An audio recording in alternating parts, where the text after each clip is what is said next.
What's going on, y'all? We are back. The Wrestling Heroes and Insiders podcast, aka the Whip Show. And I brought back a friend of the show. Y'all know this man. He's one of the top wrestling journalists. He's one of the top media personalities out there. From the Soapbox Nation, I got my guy all the way from Orlando. TJ Legacy is back. What's going on, my boy? Hey man, I'm gonna need you to I'm gonna slip you that $100 bill, a little later on. That was a great introduction. I appreciate it, man. That's Love what's getting the flowers from my contemporaries and love being a part of the show, man. Glad to talk about WrestleMania weekend. Oh yeah, man. We got to talk all about it, man. You guys know it just passed, but it's been a lot of scuttlebutt, kerfuffle still going on about WrestleMania night one and night two and the aftermath. And we're gonna get into some of the topics that have been going on, man. So you ready to really do this, TJ? Ready. I'm ready. I'm, Let's I'm here. go, man. Let's go. Well, the first thing I want to get into, I want to start from the top and we're gonna work our way down, but it's such a hot topic. I don't think we can not talk about this. Cody Rhodes, the American Nightmare, John Cena, and the final boss.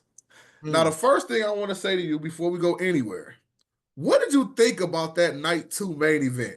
A lot of people have a lot of different opinions about it. What did you think about it?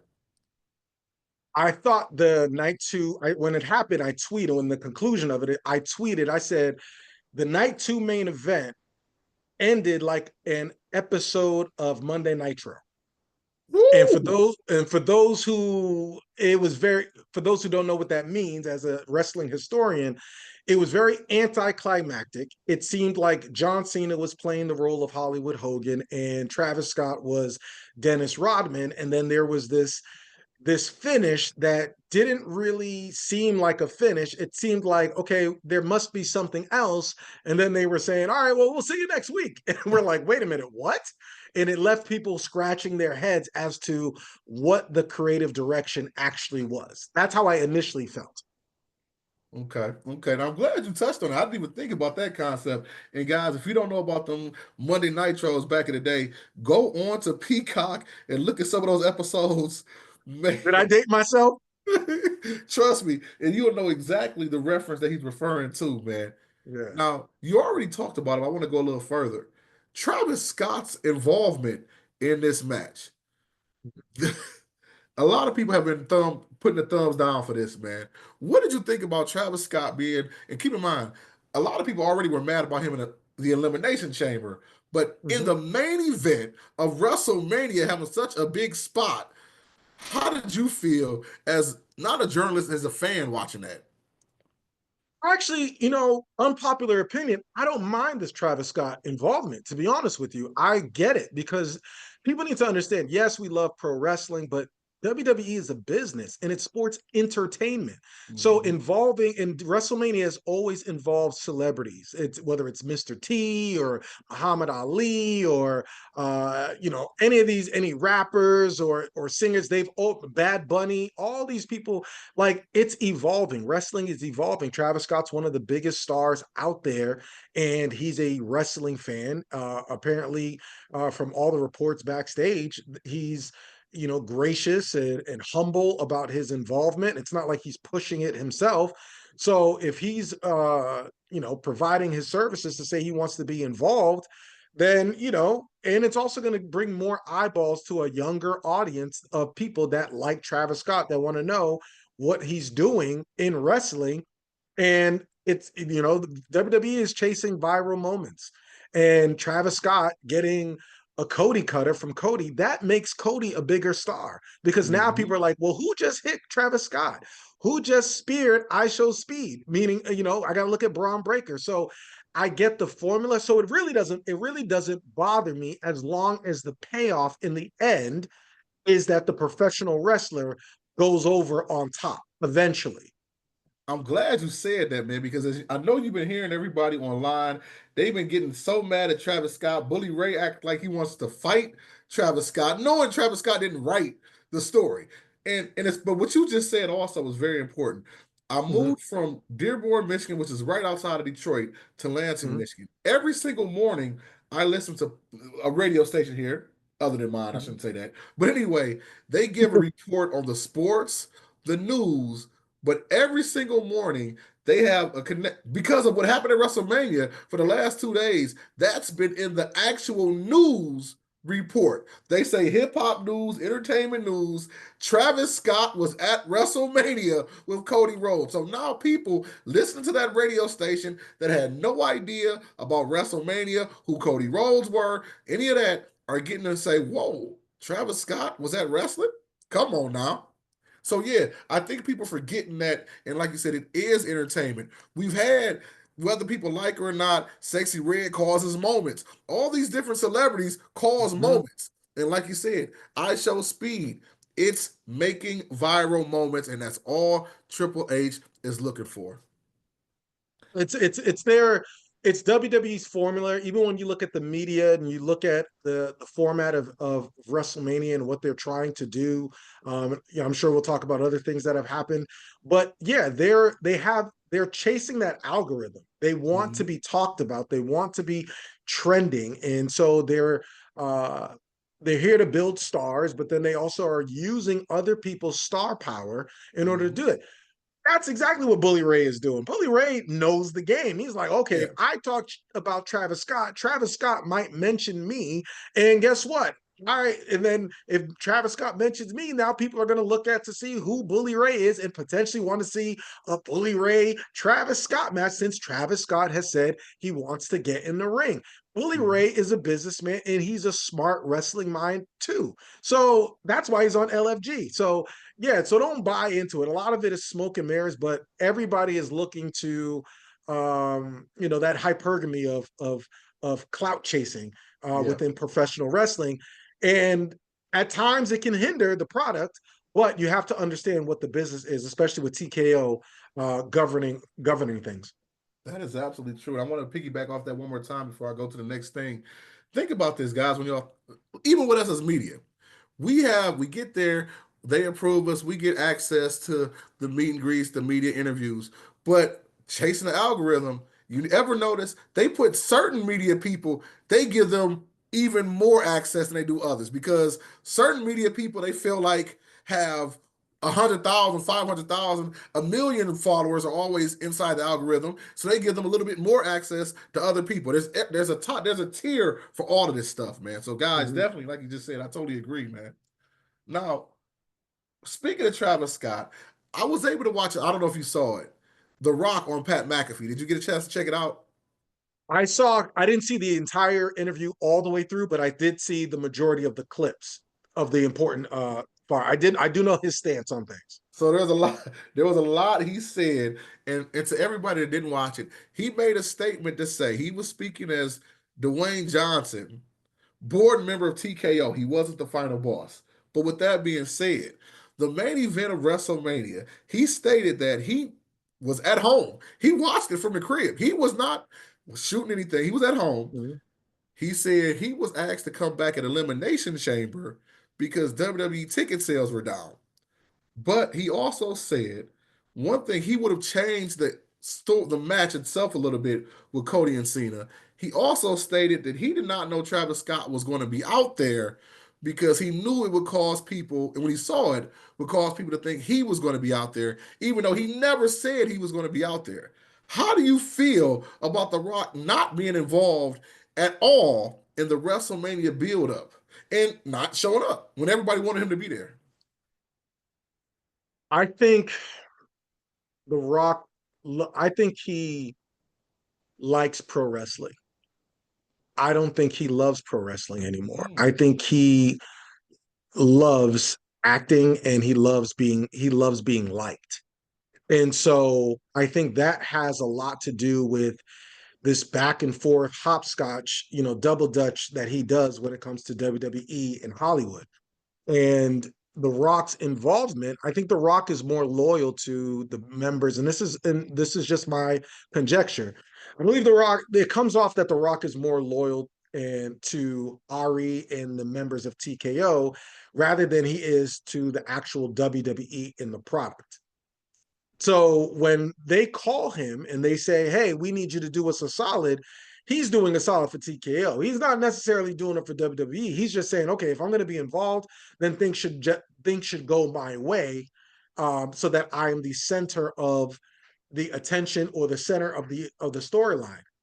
I believe, reading through the tea leaves, that there is a disconnect between creative between Yeah. him and Triple H. I think that's a real thing. I'm hoping that they tap into that as into an actual wrestling storyline, but I believe that that's a real thing. I think The Rock is still bitter about what happened at WrestleMania 40, and not getting that match with or not getting that match with Cody Rhodes.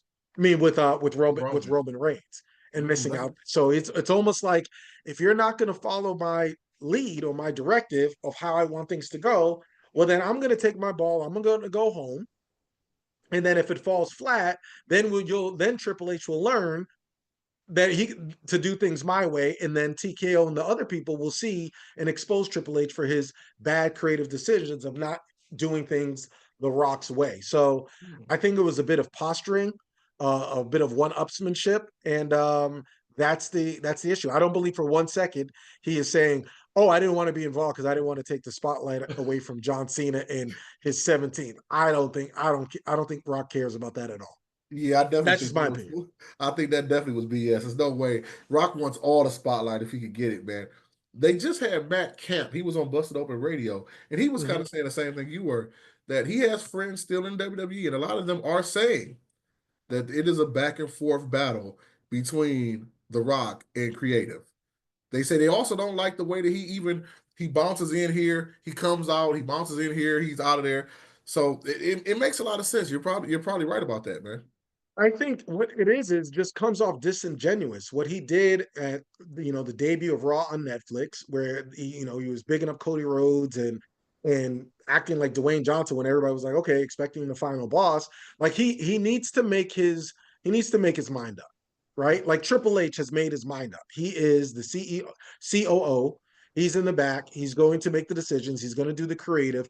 He's not he's Paul Levesque, Triple H Levesque. He's Paul Levesque mostly now. He's transitioned, and then when you see him on camera, he's not being Triple H anymore. Right.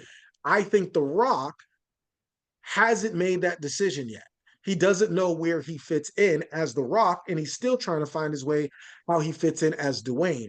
So sometimes he hops in, he thinks that he's helping, but he's really hurting, and then he just like, okay, well, since I'm such a bother, I'm gonna bow out. And everybody's like, wait a minute, you just inserted yourself. Yeah. Like what he did in NXT. And he did that long promo, and it was just nonsensical. It didn't do anything. It's like he shows up, he has these things. You can tell he's going off script, or there's no script at all. He's just Yeah. doing what he wants to do. And then after he leaves WWE to, have a pencil and pad to say, okay, well, how can we clean this up? Right. And so I think, yeah, and for anybody that's worked a job, it doesn't matter what type of job you have. If you're working on a group project and someone just keeps popping in and out, but they want to stand there on the day of presentation and get an A, that's definitely annoying. Good analogy, man. And I'm glad you said that, man, because it's funny in my group chat with my guys on the Whip Show team, we were just talking about, and I said this. I hate to put it, but The Rock is a liar. He sits there and he says, "Oh, it's long-term storytelling." I said, "No, it's not. What happens is, like you just said, he pops in because he's a smart guy. He'll figure out a way to make people think he's putting A, B, C together, but it never was together, man. I don't think any of this was playing the way he's saying it." Well, listen, man, I will tell you this. I come from also a political background. And so that is not called a lie in the in that realm. That's called an adjustment of the truth. Okay, okay. Now, and so politics, and I'll give this gem, yeah, like, politics is nothing but mastering the meeting before the meeting. So there's a meeting before all of these things happened, and I think that there's multiple meetings, and that's where there's the friction, because creative decisions are made, but they are made in pencil and not ink, and that's some of the issue. And I'm going to say something very unpopular. Okay, with because a lot of this is peeling the curtain back on a lot of creative issues, kayfabe. This is part of the reason why Vince McMahon did things the way he did it.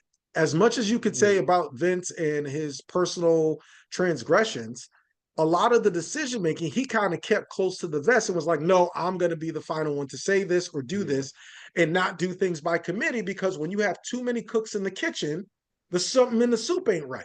And so that's Mhm. probably why he did things the way. And now we're seeing it where there's a lot of these changes and a lot of these where we're peeling the curtain back and we're looking at how things are done. And now we have fans more so their input, and they want to know what's going on, and kayfabe, and The Rock is doing press, and the TKO's people saying what they want to do, and Triple H and creative is saying this, and Cody is going into business for himself.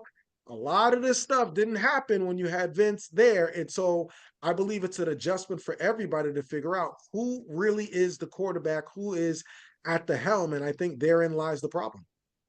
For sure, man. Now I want to shift gears to something else that was kind of stood out for me at WrestleMania week. Randy Orton didn't have a match initially Mm-hmm. because, as we know, Kevin Owens got hurt, and we wish a speedy recovery to KO. Mm-hmm. But then he had a special guest opponent. They said his name, and he appeared. Joe Hendry. Now, I Mm-hmm. have a personal opinion on it, and I want to start off. I'm gonna say it here. I know everybody keeps saying it puts more eyes on TNA and all that. And I totally agree. It's an amazing moment for Joe Mm-hmm. Hendry being at WrestleMania. There's a lot of wrestlers that could have had that spot. They gave it to him. It's beautiful.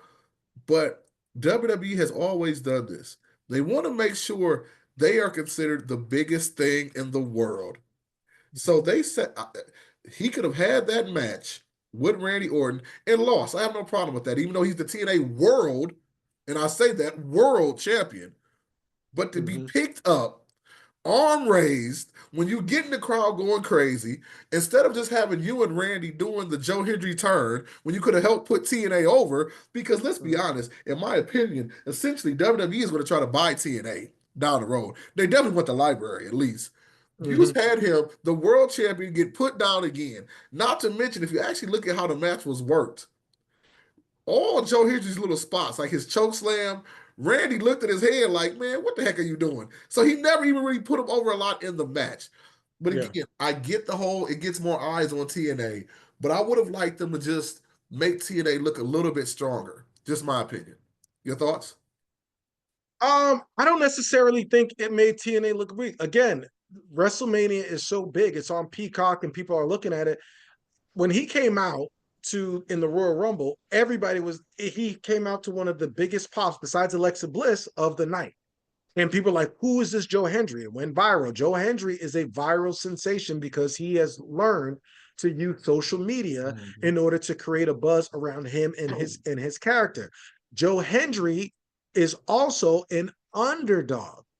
Remember when Daniel Bryan in WrestleMania in Miami, WrestleMania 28, and I'm sure I'm dating myself again as a historian, when Daniel Bryan faced Sheamus for the world title, and Daniel Bryan got beat, and I believe it was 8 seconds, eight Right. or 18 seconds, right? Kick to the face, Sheamus beat him.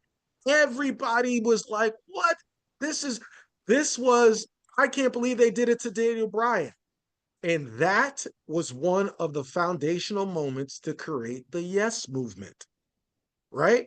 So when you have a Joe Hendry on as a TNA world champion on that big of a stage where you have people that are going to look into who is this guy fighting Randy Orton, and Randy Orton, the RKO, and you have an RKO viral moment. Now they're like, wow, they buried Joe Hendry. They buried TNA. That is what Joe Hendry's character is. He got to WrestleMania, the biggest stage, and he was pseudo embarrassed by one of the greats. So now he has to what? Claw his way back to that mountain to have another WrestleMania moment. That is the antithesis of who Joe Hendry is and what made him great. Now, if Joe Hendry came in there and he had this 4-star, 5-star match with knockout, drag out match with Randy Orton, it makes Randy Orton look crazy on his 20th WrestleMania, and it doesn't give Joe Hendry anything to go and climb up to achieve once he jumps to WWE full time. So So, I believe it worked out great for both people. And when they're talking about long-term storytelling, plus Randy Orton having fun and giving him that approval of, hey, buddy, you did your thing, and okay, this is pretty cool what you do, the turnaround stuff. And people, people like to be on the bandwagon. Who is this guy? Who is this Joe Hendry guy? You know what? I like him because everybody else was cheering for him. I'm gonna go for this guy. See, I think it worked. I think it worked. Now, can I do a little fantasy booking on your show? go right ahead. Go right ahead. I would have liked it if they were going to use Joe Hendry. I would have liked a moment, if you're talking about elevating TNA now, right? Yeah. I would have liked a moment where AJ Styles, Logan Paul happened, and you had Logan Paul defeat AJ Styles, right? In with the help of Karrion Kross because he didn't take the brass knuckles. Now you have Karrion Kross, you have Logan Paul in the middle of the ring beating up AJ Styles. What is the connection there? AJ Styles is an alumni, one of the Mount Rushmore figures of TNA. Right. Then you have TNA's Joe Hendry's music hit to come in and do the save for AJ Styles. And you have Karrion Kross gets his moment, which is my guy. I love Karrion Kross. And you have now you have Logan Paul, who's also a viral sensation, Joe Hendry, who's also a viral sensation, and then you have TNA and you have Karrion Kross. I think them doing away with Logan Paul and Karrion Kross and having TNA World Champion Joe Hendry and AJ Styles, in the center of the ring, I think that could have created a moment, and then you could have teased AJ Styles looking at Joe Hendry and looking at the TNA World Championship See, I like that. I like that. Like I said, as a team. They don't hire and, me, and, man. and But I I'm here get with all you. that. Like I said, I don't know. Just that second, that second RKO for me. I don't know, man. That second RKO, Yeah, I just didn't like that. But what I no, want to I go get here. it. No, I definitely get it. I understand how people look, but you also have to think Joe Hendry TNA is not his ultimate goal, just like Oh, Jordan absolutely Grace. not. I agree with He that. wants to get to WWE. So whatever they asked him to do, he would have lost in 5 seconds. Whatever they asked Joe Hendry to do at that point in time, he was going to do. And from what Triple H stated, he told Joe Hendry before he left, this is not going to be your last WrestleMania. Yeah. You are going to have multiple WrestleMania. So it's one of those things that he is going to be that underdog um, character moving forward for WWE. Now I want to get into night one's main event real quick, but before we do that, another question I want to ask you about is this: we've seen the videos, we heard people talking about it.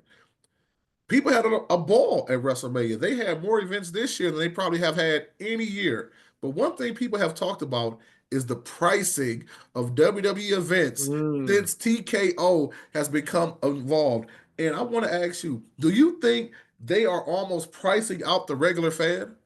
Yes, I do. My concern, I do not want WWE or WrestleMania to turn into the Super Bowl where only the elites or those who have a lot of money can even attend. Because then you go to the Super Bowl and there's not real fans cheering. It's like corporate sponsors. This Yeah, and you got to think, for those who haven't been to a WWE live event or a WWE pay-per-view, it's one of the best experiences. I remember my mother, my father taking me to these events. Those are things, especially for kids. It's something you don't, and I've taken my son. You don't forget those memories, those moments. And in this economy, you, it's pricing out family. Sometimes when I look and I see a mother and a father, and I see like they have like 3 or 4 kids. Like, how do they do that? yeah.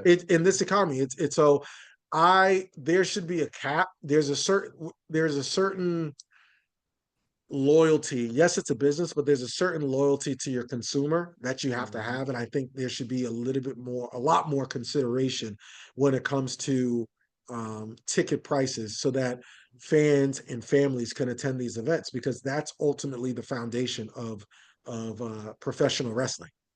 Totally agree. Not too long ago, before the merger, WWE actually had one of their catchphrases was the most inexpensive or the cheapest ticket to entertainment in town, something to that degree. Because even if you went to a Raw or SmackDown, you might not have the best seats in the world, but you were able to get a ticket for maybe 25, $35. You can't Yeah. even get Raw and SmackDown those prices anymore. You know what I mean? Hmm. I'm going to be totally transparent. My boy, you know him as well, on the team, Najee, wanted to go to NXT last night, and he was talking about, hey, bro, they talking about 85 or $105 to go to an NXT taping. You know what I And mean? it's free. It's free in Orlando. Right. You know what I mean? So, like you said, I meet people all the time. People that because we do this, we talk about it before. People that say, "Oh man, I haven't been a wrestler in years. I would love to go," but like you said, they can't take both of their sons and try to buy them a T-shirt and then buy them, the belts and everything, man. So I really do agree, man. WWE, I understand, like you said, it's a business, but please let the real fans get there.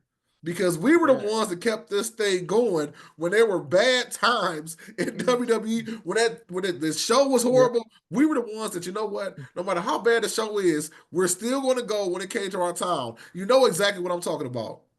Yeah, you have to look at it when you have like, let's say you have a family of four and you get your seats, because most of these places, if your kid is more than 3 years old, you have to pay for a seat. Mhm. Now you're paying for a seat.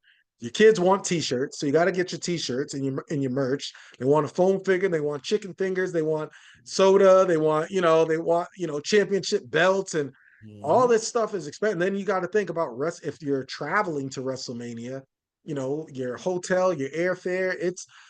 It's really expensive to go to WrestleMania week rather than just WrestleMania weekend, especially if it's 2 nights. It's Yeah, crazy. It's a, yeah, it's a lot. It's a lot. So I think more consideration should be done to I don't want to say the average fan, but I would just think um, the economy should be taken into consideration. for sure, for sure. Now I do want to jump into that night one main event before we get out of here. Mhm. CM Punk, Roman Reigns, and Seth Rollins. What did you think about it? A lot of people said that might have been the match of the whole WrestleMania week. If they said that CM Punk, Roman Reigns, and Seth Rollins were the match of WrestleMania weekend, I vehemently disagree. I think they're lying. Ooh, ooh, They are lying. There's a match of there's yes. So we'll get to that. I'll talk about this match. I enjoyed it. It's definitely a classic, something that's watchable, and it was not the end. See, when you talk about night two was like anticlimactic. Night one wasn't the end of a feud. It seemed like it was the beginning of a feud because it was like, oh, this is with the ending with Seth Rollins going over and Paul Heyman's double heel turn. It seemed like, well, what was it? What do you consider that? A double? It was a heel turn, a face turn, and then a heel turn. It was like he did multiple things. Like Paul Heyman being the focal point. Yeah, I think it was brilliantly done. I wish they wouldn't have teased it so much leading up to it so yeah, that it could have really been shocked, like, oh my goodness, we never even thought about the possibility of him going in and being the champion. I think they could have used the same thing that they used for the women's triple threat. They could have used the whole Seth Rollins is like an afterthought and you guys aren't paying attention to me and it's Roman. And I think they could have played up to that a little bit more, so that the turn of Paul Heyman going to aligning with Seth Rollins would have given it some more weight. But I thought it made sense, and it was definitely, I would say it made more sense during the Raw at WrestleMania, Raw after Mania, yeah. but it was the beginning. It was the beginning of something leading up to WrestleMania 42.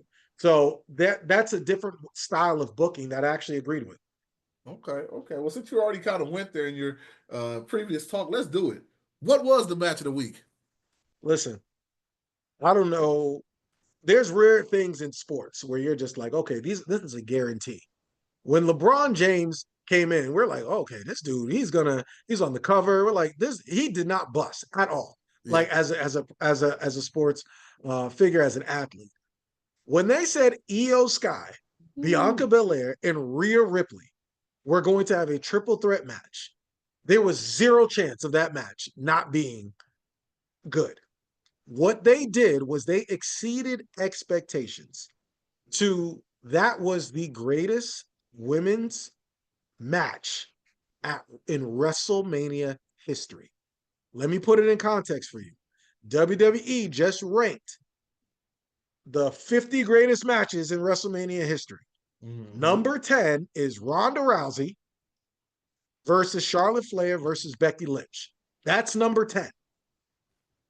This match between Io, Bianca, and Rhea smashes that triple threat match. It doesn't even come close.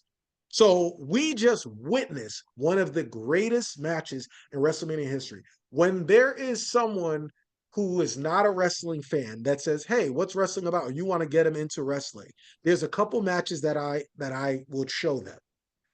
One being, and Bret Hart is my goat, so it's going to be, of course, Stone Cold versus Bret Hart, WrestleMania 13.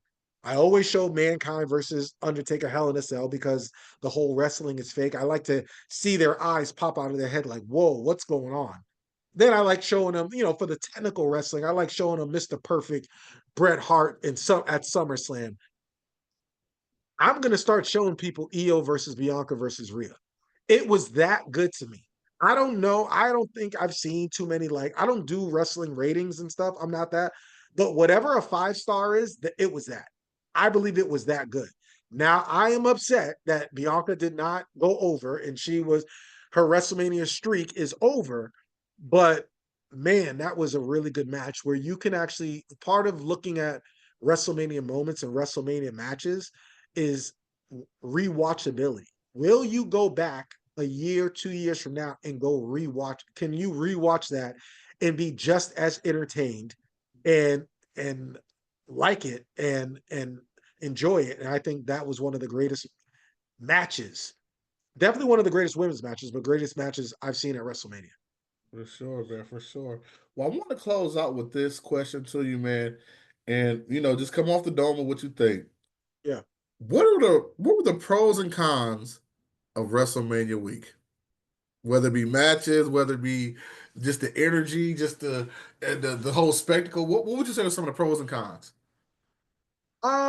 Okay. So for those who haven't been to WrestleMania week, the pros are is that this WrestleMania, the WrestleMania week, they continue to add events where there's so many things that you can do, different uh you know like conferences, different independent scene matches. There's WWE World. I like that. I like the fact that when WWE comes into a city, it literally takes over everything. So there's always something for you to do. I thought NXT was excellent. um, Night one was slightly above average. Night two definitely picked up, and then you had the dud of the main event that wasn't as great as everybody thought it was going to be. I would say the con. I am a traditionalist, and I know this is an unpopular opinion. I still think WrestleMania should only be one night, despite Dog, all you the want to different see 30 hours again? No, I think Okay. WrestleMania should be the best of the best of the best when it comes to storylines. And I get the money machine and I just think that WrestleMania, there's a couple matches you could have took out where you'd be like, all right, we didn't really need to see this on WrestleMania. We could have had a more banging SmackDown, New and Day then versus the had War Raiders. New Day versus the War Raiders. They need to be. didn't need to be there. Logan Paul versus AJ didn't necessarily need to be there. Like, what was the point of Becky Lynch coming back and then winning the tag team titles and then losing them the very next day? Like, I get it. You want to show how close her and Lyra were, but doing Bailey dirty and like that you could have did without that. Like, so there's a lot of the con is like it's so much of a money machine. It's like sometimes you can outsmart yourself. Yeah, yeah, I And agree. I think if they can get back to basics where it's like the quality of the storylines, it should be the best of the best. And that's how it used to be. Yeah, there was always a couple matches, but there's so much talent on the roster now that you can have a banging WrestleMania. Now imagine if you had Roman Reigns and the Charlotte Flair match with Tiffany Stratton and Io and Bianca, and you had some of the major matches that were really great. Jacob and LA. You had some of these matches, and it was all one night. What would everybody be saying about WrestleMania? They'd be like, "Man, It that was WrestleMania amazing. was that WrestleMania was great." Yeah, I believe that at the end of the day, this WrestleMania will be looked at as the one where WWE solidified some of the stars that they felt like were hardworking, but they used some of their major player stars to build new stars, right? The Tiffany Strattons, the Dominic Mysterios. They rewarded some people. WWE is this WrestleMania. They'll look back and say this is the WrestleMania that they turned the page from some of our favorites. It's a new era. Like there was no bloodline storyline. This was the official turning of the page from the Vince McMahon era. I don't think it was WrestleMania 40. It was this one. Because if you look at everybody who went over, you look at the storylines that are coming out of Raw after WrestleMania, it really had Triple H's thumbprint on this one, more so than it did WrestleMania 40. And I think that's why people are like, there's a little bit of angst because you don't really know the direction it's going because it's unpredictable because we're now heading into uncharted waters with For new sure, man. superstars. Well, TJ, as always, thank you for coming in. I mean, we could go 2 hours with this, but we do have limited time. But Yeah. I want you to shout out how they can get a hold of you as well, man. Hey man, you can always follow me on Twitter at Legacy Cold World, SoapBoxx Nation, Run the Ropes on Instagram, and then my personal IG is Legacy Cold World. Love talking pro wrestling, love talking sports, love talking life, and hey man, this is one of my favorite shows to be a guest on. So anytime you need me, I'm here, man. Thank you so much. Thank you for having me. Now, guys, stay tuned, locked in right here. We got another great interview right after this, author Evan Ginsberg. So stay tapped in right here on the Wrestling Heroes and Insiders Podcast, aka The Whip Show.